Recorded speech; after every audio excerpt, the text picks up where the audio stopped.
जो बात आप लोगों को नहीं बताई गई वो यह थी कि इसके पीछे की असली कहानी है क्या? माफ़ कीजिएगा, मैं हँस रहा हूँ असली कहानी पे, हँस रहा हूँ आप लोगों की मूर्खता पे कि इसरो ने जो चलाया आप लोगों ने मान लिया।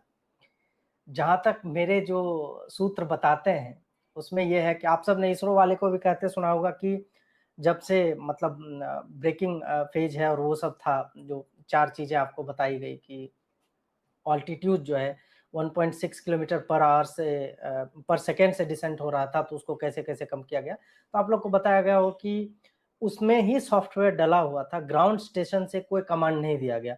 उसी में था और वो चल रहा था और वो सॉफ्टवेयर कहाँ से आता है? आपने जब देखा होगा तो जब लैंडर की फ़ोटो आप लोगों ने कभी देखी होगी, तो हमने आपने क्या देखा? लैंडर में ऐसे 4 जो हैं इस तरह की चीज़ें निकली हुई थी। और उससे आप लोगों ने देखा कुछ लोग कहते हैं कि नहीं उससे आग निकलता है एग्ज़ॉस्ट नहीं, वो कान है उसका।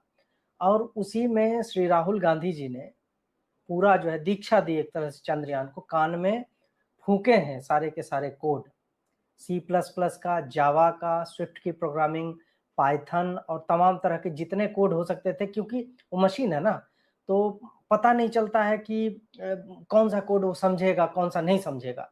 तो राहुल गांधी जी ने जो प्रिंसटन में, हार्वर्ड में, कैम्ब्रिज में, ट्रिनिटी में, ऑक्सफोर्ड में, इन सब जगहों पे जो भी पढ़ा था, उसके कान में एक-एक करके 4 जो थे इस तरह के कूप निकले हुए, उसमें चारों में पढ़ा और तब जाके कि अब राहुल जी तो हर जगह होंगे नहीं, वो इसरो गए थे, उन्होंने ये किया, जब भारत जोड़ो यात्रा चल रही थी, उससे बहुत पहले की बात है। 2019 वो जो है वहाँ पे गए और बोले कि नहीं देश के लिए मेरा भी योगदान होना चाहिए और बजट सत्र में फैला दिया गया कि नहीं वो 60 दिन के लिए थाईलैंड चले गए थे। नहीं, थाईलैंड नहीं गए थे, इसरो गए थे और ये सब गुप्त चीज़ें होती हैं, लोगों को पता नहीं होता है। तो वो वहाँ पे जाके उन्होंने कान में फूँका और उसके बाद फिर मशीन जो है चला गया आकाश में। वो तो आपने देखा ही होगा कि किस तरह से स्लिंग मैनूवर होता है, वो सारी चीज़ें और उसका भी मैं बताऊँगा। वो 3 चरणबद्ध प्रक्रियाएँ क्या-क्या थी और उसके बाद कैसे वो वहाँ तक पहुँचा है। तो सॉफ्टवेयर वाली बात जो है मैंने आपको बता दी। अब क्या है कि जब सॉफ्टवेयर डाल दिया गया और जब ग्राउंड स्टेशन से संपर्क कट गया और आपने देखा होगा कि इसरो वाले स्क्रीन पे दिखा रहे हैं कि हाँ, अब ये डॉट डॉट हरे रंग का डॉट, हरा रंग समझ रहे हैं? हरा रंग ये क्यों था? केसरिया भी हो सकता था, उजला भी, नीला भी। नहीं, हरा रंग इसलिए था क्योंकि राहुल जी की सेकुलरिज़्म और मोहब्बत की दुकान का बोर्ड जो है हरे रंग का है। तो वो वहाँ पे और भी एक सिग्निफिकेंस है हरे रंग का, वो मैं आगे बताऊँगा। तो वहाँ से वो डॉट डॉट डॉट डॉट करके पहले ऐसे चलता है, फिर ऐसे गिरना चालू होता है। ऐसे जब गिरना चालू होता है, तब फायर होता है उसका इंजन। अब इंजन जो फायर हुआ, वो कहा जा रहा है कि प्रकाश राज के पृष्ठभाग से, स्थान विशेष से जो अग्नि पैदा होती है और प्रकाश राज तो मेन उन्होंने दिया था। जैसे आप लोगों ने सुना होगा इसरो के चेयरमैन थे और जो प्रोजेक्ट डायरेक्टर थे उन्होंने भी बताया कि इसमें एक की नहीं हज़ारों लोगों का कार्य है। तो उसमें प्रकाश राज का जो उनकी जो जलन थी उससे जो ऊर्जा निकली, उसको संचित किया गया और बाकी फिर जितने थे ये लेफ्टिस्ट लिब्रांडो गिरोह के लोग जितने भी हैं, सबका संरक्षण करके थोड़ा-थोड़ा तेल निकाला गया, थोड़ा-थोड़ा मतलब ऊर्जा तो आप जानते हैं नष्ट नहीं हो सकता है, उसको आप चेंज कर सकते हैं, ट्रांसफॉर्मेशन हो सकती है। ये सब साइंस की बातें मैं बता रहा हूँ आपको। तो वो इकट्ठा करके फिर उसमें ईंधन के रूप में डाला गया और इस बार ईंधन अधिक था। चंद्रयान 2 में यही समस्या हुई थी, एक ईंधन की भी समस्या थी कि उतने समय तक नहीं था ईंधन। तो उससे सीखते हुए ज़्यादा लिब्रांडुओं के पृष्ठभाग से जो अग्नि निकलती है, उस ऊर्जा को संचित किया गया और उसको डाला गया। फिर वो इंजन जब फायर अप हुआ ना, चाँद खींच रहा है अपने तरफ और लिब्रांडुओं की जो आग है, वो कह रहा है नहीं हम एस्केप कर जाएँगे, हम ऊपर जाएँगे। उस समय एकदम प्रिसाइज़ मोमेंट पे राहुल जी का कान में फूँका हुआ सॉफ्टवेयर और वो फिर धीरे-धीरे, धीरे-धीरे करके लैंड होने लगता है। और लैंड कहाँ होता है? लैंड वहाँ होता है जहाँ पे कहा जाता है कि मुगलों ने जो चाँद तो आप जानते हैं ईद में क्या दिखता है? चाँद ईद कभी सुना है कि सूरज देख के ईद होता है? नहीं। किसकी प्रॉपर्टी हुई फिर? तो फिर वक्फ बोर्ड ऑफ इंडिया जो था, उसने कहा कि हम देंगे जगह आपको और देश में मतलब किसी के बाप का हिंदुस्तान थोड़े है। खैर वो तो चाँद हो गया तो वो तो वैसे भी, लेकिन जो भी है तो उन्होंने कहा कि वक़्फ़ की प्रॉपर्टी है और हम देंगे एकदम सपाट ग्राउंड देंगे जहाँ पे बैठ के 10, 20, 50 आदमी नमाज़ पढ़ सकता है, कोई धूल ना हो, कुछ नहीं हो। तो उन्होंने वो ज़मीन वस्तुतः खोजी थी, तो इसमें आप मुगलिया टेक्नोलॉजी भी और तभी ने वो बाबर के ही समय में दूरबीन लगा के देख लिया गया था कहाँ सपाट जमीन है, अब किसी को बताया नहीं। वो हमेशा मुगलों ने छुपा के रखा कि dark side of the moon में, साउथ पोल की तरफ जहां अंधेरा है, किसी टॉर्च से वहां तक रोशनी नहीं पहुंच सकती है।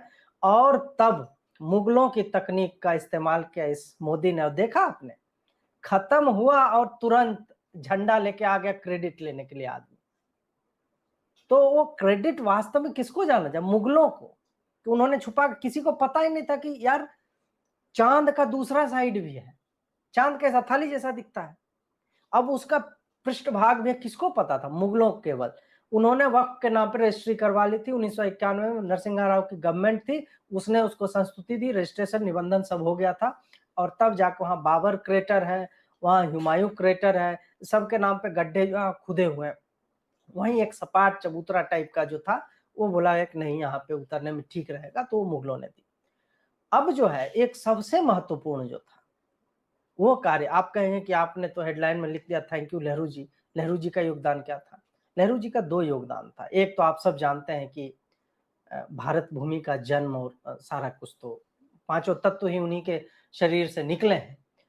दूसरा यह है कि जब रॉकेट की बात होती है तो कौन सा रॉकेट यूज हो रहा है, ये आपको इलॉन मस्क और जो भी है एलोन मस्क, ये सब आपको बोलेगा कि नहीं हमारे पास रॉकेट है रीयूजेबल रॉकेट, नहीं, रॉकेट था एक केवल नेहरू जी के पास था।